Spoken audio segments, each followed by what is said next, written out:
Hello, 2020 user. Thank you for accessing this training tutorial for Omega Cabinetry.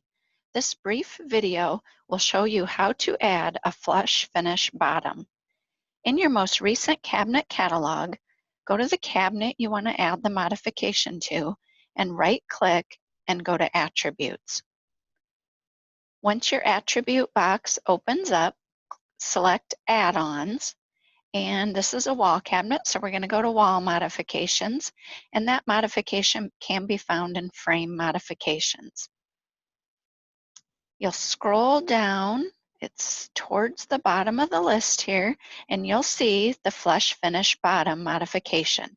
So we're going to click on that, and the picture clicked, but if you go ahead and left click once on your cabinet, you'll see that it did add the Flush Finish Bottom modification. So then you can hit Apply and OK.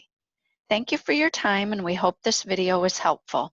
Please find other videos like this in our collection, and be sure to let us know if there are other 2020 learning topics that you would like to see demonstrated in this way. Happy designing!